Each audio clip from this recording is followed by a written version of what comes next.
요즘 넷플릭스나 티빙에서도 19금 장면이 나올까? 나온다면 수위는 어느 정도일까? 라고 궁금하셨던 적이 있으신가요? 오늘은 역대급으로 화끈했던 OTT 노출신 탑6에 대해 알아보겠습니다.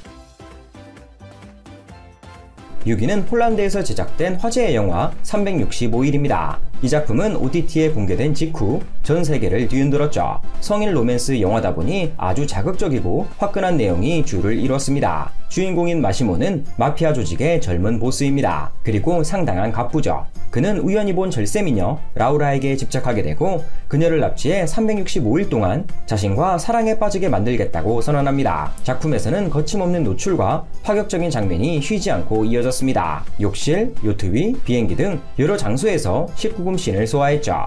덕분에 넷플릭스 역사상 가장 수위 높은 영화라는 타이틀을 얻었습니다. 하지만 이 영화가 단순한 노출 작품으로 끝나지 않았던 이유는 여주인공의 심리적인 긴장감 때문이었습니다. 남자 주인공에게 강하게 이끌렸던 라우라는 이 관계가 사랑인지 육체적 관계일 뿐인지 긴 시간 고민했죠. 관객들은 도가 지나친 집착 관계를 너무 미화한다 라는 비판도 남겼습니다. 그럼에도 불구하고 365일은 넷플릭스에서 폭발적인 조회수를 기록했고 전 세계 사람들을 자극한 성인 스릴러 작품으로 자리 잡았습니다. 5위는 한때 인터넷을 뜨겁게 달궜던 마스크걸입니다. 한국 OTT 역사에서 가장 실험적인 수위를 보여준 작품이죠. 극중 주인공인 김모미는 엄청난 추녀로 등장합니다. 그래서 낮에는 온갖 무시를 받는 사무직 회사원으로 등장하죠. 대신 밤이 되면 화려한 조명 아래 마스크걸이라는 BJ로 인터넷 방송을 지배합니다. 얼굴은 마스크로 가린 채 말이죠. 얼굴은 예쁘지 않지만 몸매가 상당히 뛰어나 그녀를 따르는 팬들이 상당히 많았습니다. 이런 그녀를 몰래 짝사랑하던 안재웅은 같은 회사 직원 중 한 명이었습니다. 멀리서 김모미를 지켜봐왔죠. 매번 곤란한 일이 있을 때마다 그녀를 구해줬습니다. 어느 날 김모미는 한 살인사건에 휘말리게 되었고 안재웅 역시 이를 무마하려다 공범으로 몰리게 됩니다. 그리고 이를 해결하는 과정에서 안재웅은 김모미를 강제로 범하게 되죠. 배드신은 격렬하면서도 기괴하게 연출되었습니다. 팬들은 기괴하지만 흥미로웠다, OTT용 드라마의 한계를 깼다 라는 찬사를 보냈습니다.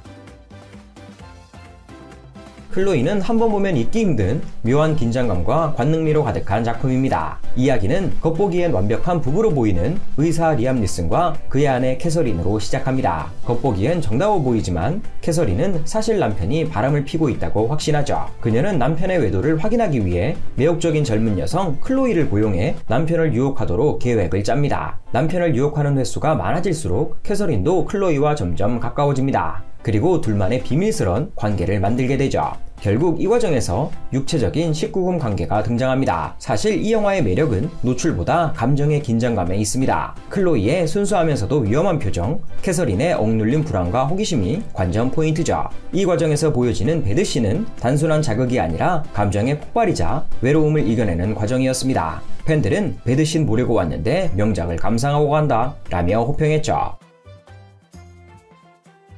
3위는 열정적인 남미의 영화 뜨거운 배신입니다. 브라질에서 제작되었으며 OTT 공개 직후 큰 관심을 받았죠. 이 작품은 단순한 불륜 영화로 보이지만 실제로는 배신과 욕망 그리고 복수를 원하는 한 여자의 심리를 다룬 작품입니다. 주인공 바비는 결혼을 앞두고 약혼자의 충격적인 외도 사진을 목격합니다. 그날 이후 그녀의 삶은 송두리째 흔들렸죠. 상처받은 마음을 잊기 위해 떠난 출장지에서 아주 매혹적인 남자 마르코를 만나게 됩니다. 그의 눈빛은 위험했지만 동시에 너무 따뜻했고 바비는 그에게 점점 빠져듭니다. 그녀는 자신조차 몰랐던 퇴폐적인 본능을 마주하게 되죠. 브라질 영화답게 상당히 화끈한 배드신이 자주 등장합니다. 약혼남과 파혼하고 난 뒤의 분노를 원초적 욕구로 풀어냈죠. 뜨거운 배신은 OTT를 통해 공개된 후 남미권에서 폭발적인 반응을 얻었습니다. 한국에서도 브라질판 365일이라는 별명으로 불리며 큰 화제가 되었죠.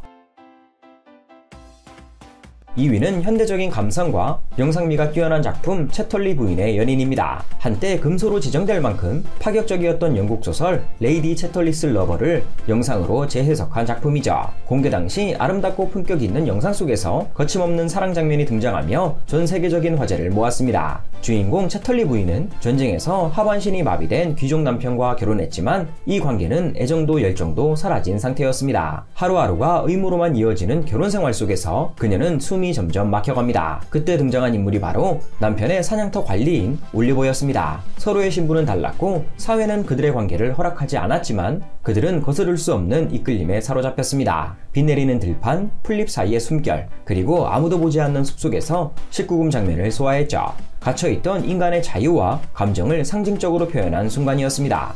정말 아름다운 배드신이었죠. 팬들은 올해의 가장 우아한 에로스 영화다, 사랑의 품격을 다시 정의한 작품이다 라며 찬사를 보냈습니다. 1위는 한국에서는 보기 드물게 잔혹함과 에로티시즘을 담은 영화 썸바디입니다. 겉으로는 연쇄살인 스릴러지만 그 안에는 인간의 욕망을 담아냈죠. 이야기의 중심에는 소프트웨어 개발자 썸이 있습니다. 그녀는 사람들을 구해주는 채팅앱 썸바디를 만든 인물입니다. 하지만 아이러니하게도 그 앱을 통해 한 남자가 연쇄살인을 저지르기 시작하면서 이야기는 점점 어둡게 바뀌죠. 살인범 윤호는 매혹적이지만 위험한 인물입니다. 그는 썸에게 접근해 감정적으로 그리고 육체적으로 점점 빠져들죠. 그리고 이 과정에서 음란한 대사와 전라 배드신이 등장합니다. 이성보다는 본능이 앞서는 자극적인 모습을 보여줬죠. 썸바디의 배드신은 노골적이진 않지만 상당히 매력적으로 다가옵니다. 영상은 그들의 관계를 사랑이 아닌 그저 육체적인 만족감을 나누는 행위로 보여줍니다. 비평가들은 이 작품에 대한 호불호가 분명히 갈립니다. 우수하다는 평이 있는 반면 아쉽다는 평도 꽤 존재하죠. 다만 불쾌하지만 눈을 뗄 수 없는 작품이라는 데는 모두 동의했습니다. 오늘은 OTT를 통해 만나볼 수 있는 수위 높은 19금 장면에 대해 알아봤습니다. 시청자들의 선택권을 늘려주는 OTT 작품들의 대박을 기원합니다. 끝!